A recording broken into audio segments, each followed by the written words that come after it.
Welcome back to my channel, where we talk all things relating to anxiety and mental well-being. So in today's video, we are talking about past bullying and how the trauma related to bullying can lead to anxiety. As an anxiety specialist and therapist, I've seen firsthand the lasting impact it can have on our mental health. The emotional wounds inflicted during those early years can lead to persistent anxiety, low self-esteem, and even depression. Bullying often doesn't end when school does. It has a way of seeping into every area of our lives, affecting our relationships, our careers, and our overall well-being. Constant fear of judgment, memories of hurtful insults, and a sense of inadequacy can haunt us. But before we jump into the impacts and what we can do, don't forget to like this video and hit the subscribe and notification button so you're notified every time I release a new video. So childhood bullying can be a form of anxiety and trauma that carries over into later life and adulthood, often repeatedly showing up as either generalised or social anxiety, and it can even lead to PTSD and panic attacks. The pain and distress sufferers experience impacts almost every aspect of their lives, leaving them feeling lonely, isolated, vulnerable, helpless, and anxious. Bullying is victimising, it's shaming and humiliating, and it's a hurtful way to make someone feel rejected.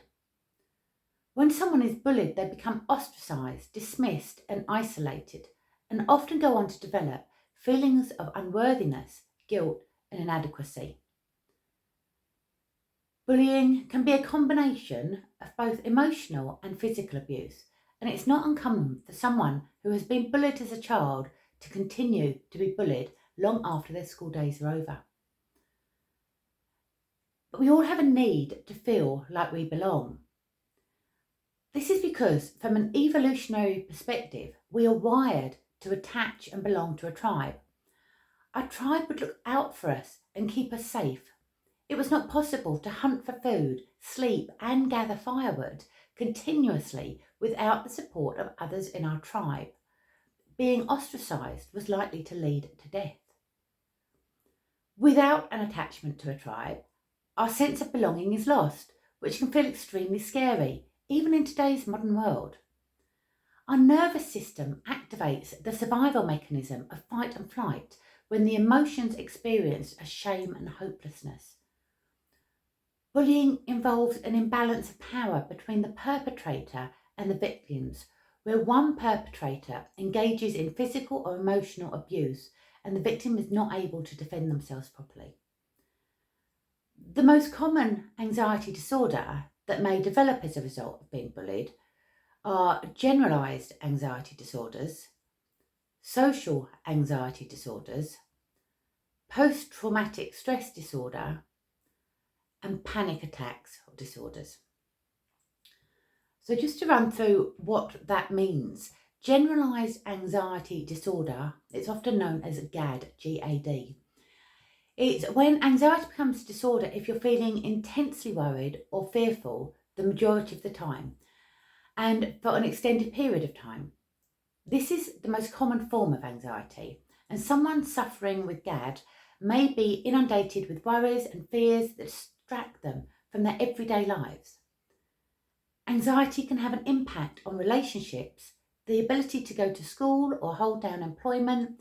It impacts our energy levels, our concentration levels, and even our sleep. As a result of being bullied, they may have a constant dread that something else bad will happen to them. This may, understandably, have an impact on their behaviour, which could possibly make them more vulnerable for future bullying. Social anxiety is the overwhelming feeling of intense fear and self-consciousness about being around other people. So you may be worried that you will be ridiculed or humiliated or do something or act in a certain way that is embarrassing when in front of others. As a result, you may avoid public places or social gatherings, and you have an excessive fear of being judged or criticised. Victims of bullying may develop a social anxiety disorder, especially if they were repeatedly shamed or publicly humiliated, and they may believe that the humiliation and embarrassment they experienced previously will happen again. Post-traumatic stress disorder, PTSD, may occur after a particularly traumatic and terrifying event, usually where some physical harm occurred or was witnessed or threatened, or after a repeated abuse and bullying. PTSD will often result in flashbacks of past events and nightmares and may cause the sufferer to withdraw from others. Panic attacks, or panic disorders as they're sometimes called, someone with a panic disorder will regularly suffer with unprovoked and intense feelings of panic, combined with a physical sensation that may include an increased heart rate, shortness of breath, dizziness, and often chest or stomach pain. These feelings of terror can be particularly scary when in the midst of a panic attack, as it can feel as if they have no control over what is happening to them and they can't properly take a breath. When this is left untreated, panic attacks can lead sufferers to avoid going out or doing things that they once enjoyed. They may have a constant worry that they will experience another panic attack, so often choose to stay home where they feel safe. So, before I discuss how to overcome the long-term effects of bullying and what to do if your child is being bullied right now, you may be wondering, who am I and how am I qualified to give you this advice? Well, my name is Jennifer Roblin. I'm an anxiety specialist and qualified therapist. I'm the founder of Better Your Life, and myself and my team have helped hundreds and hundreds of people understand their anxiety so that they can overcome their fears and limitations and live a life where they thrive. So, back to the content. What can you do to overcome the long-term effects of bullying? Firstly, understand that what happened to you or your loved ones was never your fault. Bullies often do what they do because they are struggling with something in their own lives, and they use the power imbalance to feel better about themselves. Bullies are often incredibly insecure and trying to fulfill a need for control. Forgiving the bully can be a really helpful step in your recovery. However, I understand if this is a stretch too far, then try and work on acceptance of what has happened to you without guilt or shame. How can you learn from this and view it as an opportunity for growth? So, my client decided to move away from his small hometown because of his memories of being bullied there. 5 years on, he now has a job that he loves and is very successful. He can now recognise that as a result of what he endured at school, he became more resilient and determined, and that landed him the job that he does today. So what skills would have helped you back then? If it was confidence, work on building up your confidence. If it was resilience, how can you build on this?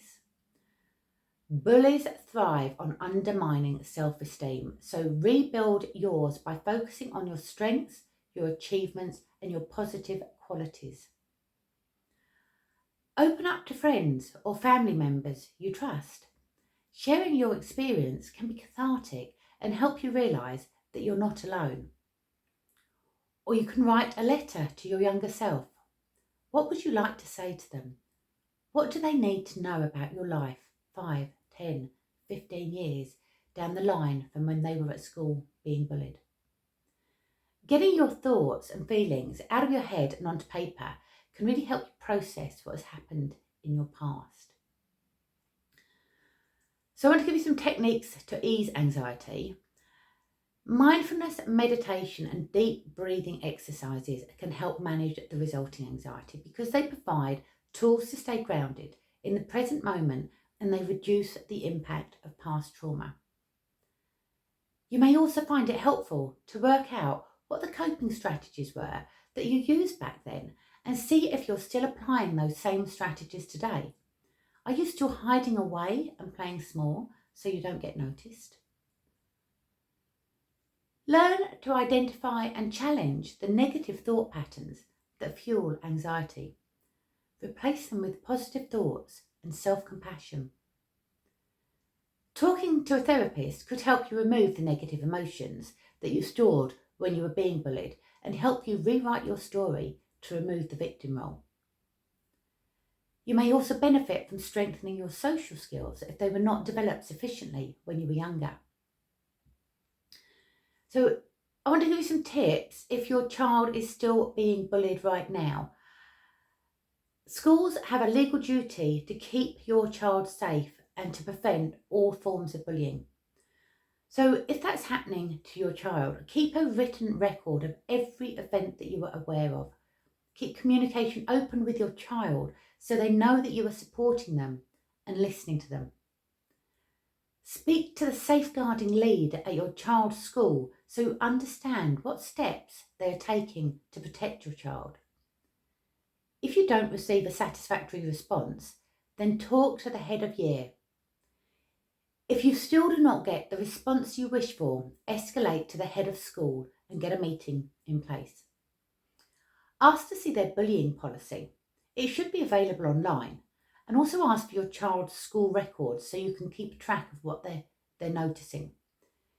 If you have parental responsibility, both have to be made available to you if your child is in a local authority school. Unfortunately, it's not the case if they're in a private or independent school though. If you are still not satisfied with the way the school is handling your complaint, escalate to the Board of Governors. If you have followed the school's complaint process, you are then able to escalate to Ofsted. It's really important that you track what's going on with your child so that you get the results you need. So if you need further support, or if you or a loved one are still feeling anxious, then please do reach out. When anxious feelings are persistent and we suffer from excessive worry, it is known as an anxiety disorder. This is when we can lose all rational perspective and continuously expect the worst, even when it appears to others that there is no rational reason for our concern. If you are unable to establish the root cause of your anxiety, then you may decide to book an appointment with an anxiety specialist, as they can prescribe a personalised plan to help you develop healthy coping strategies that are focused around your own individual needs. Now, taking care of your mental health is an essential part of your overall well-being. Left unresolved, anxiety can spiral out of control and have an impact on relationships, work, school, family life, every area of your life. So if you want to take the next steps, click the link in the bio and book a free, no obligation consultancy call. Don't forget to head on over to the description where you can also find more resources. So if you found this helpful, please like and subscribe. Let me know your thoughts in the comments or ask me a question and I'll get back to you. Until then, bye for now.